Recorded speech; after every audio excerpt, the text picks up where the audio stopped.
परिषदेमध्ये अध्यक्ष आणि उपाध्यक्ष पदासाठी राष्ट्रवादीची मोठी खेळी पाहायला मिळते। भाजपला सोडून सर्वच पक्ष एकत्रित करण्यात आलेले आहेत। जिल्हा परिषदेत राष्ट्रवादीचे 15 जण सदस्य निवडून आले। ठाकरेंच्या शिवसेनेचे 6 सदस्य, काँग्रेसचे 2, शिवसेनेचे 5 आणि अपक्ष 1 असे 29 सदस्यांचं संख्याबळ जमवण्यात राष्ट्रवादीला यश आलेलं आहे। शिवसेनेला अध्यक्षपद देणार असल्याचं समजतंय, तर राष्ट्रवादीला आता उपाध्यक्षपद मिळणार आहे, तर काँग्रेस आणि ठाकरेंच्या शिवसेनेला सभापती मिळण्याची शक्यता वर्तवली जाते। तर भाजपला बाजूला ठेवून सर्व पक्षीय एकत्र आलेले आहेत। परभणी जिल्हा परिषदेचं बलाबल आपण बघूयात। पक्षीय बलाबल आपण पाहतोय। एकूण जागा आहेत 54, बहुमताचा आकडा आहे 28। भाजपचे सर्वाधिक 24 सदस्य निवडून आलेले होते।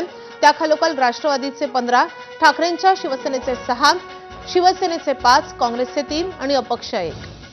तर भाजपला बाजूला ठेवत इतर सर्व पक्षाचे सदस्य एकत्र आलेले आहेत आणि त्यामुळे परभणी जिल्हा परिषदेमध्ये ही मोठी खेळी राष्ट्रवादीने केलेली आहे।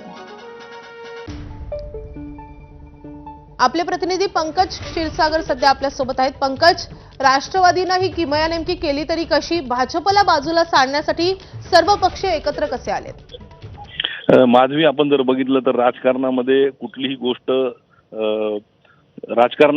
गोष्ट शक्य किंवा अशक्य नसते असं बऱ्याच गोष्टींवरून समोर आलेल्या परभणीमध्ये तीच खेळी होते।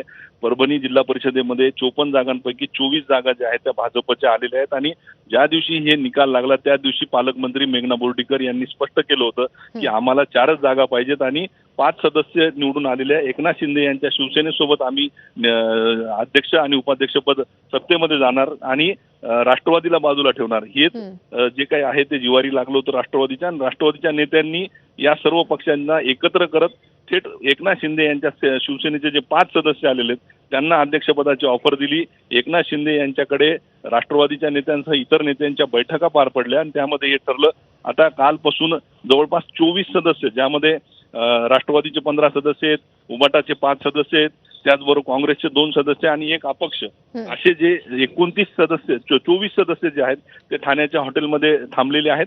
शिंदे सेनेचे 5 सदस्य आज त्या ठिकाणी पोहोचणार आहेत। असं 29चं संख्याबळ जे आहे ते राष्ट्रवादीनं जमवलेलं आहे। असंही अध्यक्षपद हे आपल्याला मिळणार नाही हे राष्ट्रवादीला माहित होतं, त्यामुळे त्यांनी अध्यक्षपद हे 5 सदस्य असलेल्या शिंदे सेनेला ऑफर केलं आणि त्यानंतर ह्या सगळ्या घडामोडी घडलेल्या आहेत। त्यामुळे आता पालकमंत्री मेघना बोर्डीकर या काय खेळी करतात, ऐन वेळेला 18 मार्चला ही निवडणूक होते आणि त्यावेळेला देवेंद्र फडणवीसांना सांगून काही यामध्ये होतंय का हे पाहणं महत्त्वाचं ठरणार आहे, किंवा मग राष्ट्रवादीने जी ही सगळी जमवाजमव केली त्यामध्ये त्यांना यश येते का हे पाहणं महत्त्वाचं ठरणार आहे। मात्र सध्या तरी भाजपला बाजूला ठेवून या सर्व पक्षांना एकत्र करण्यात राष्ट्रवादीला यश आलेलं आहे। माधवी, नक्कीच जसं तुम्ही म्हणता तसं अजून 10 दिवस आहेत निवडणुकीसाठी, त्यामुळे या दरम्यान काही बदल होतं का? भाजपकडून काही प्रत्युत्तर दिलं जातं का किंवा नवी खेळी खेळली जाते का? हे पाहणं तितकंच महत्त्वाचं असणार आहे। पंकज, धन्यवाद या सगळ्या सविस्तर माहितीसाठी।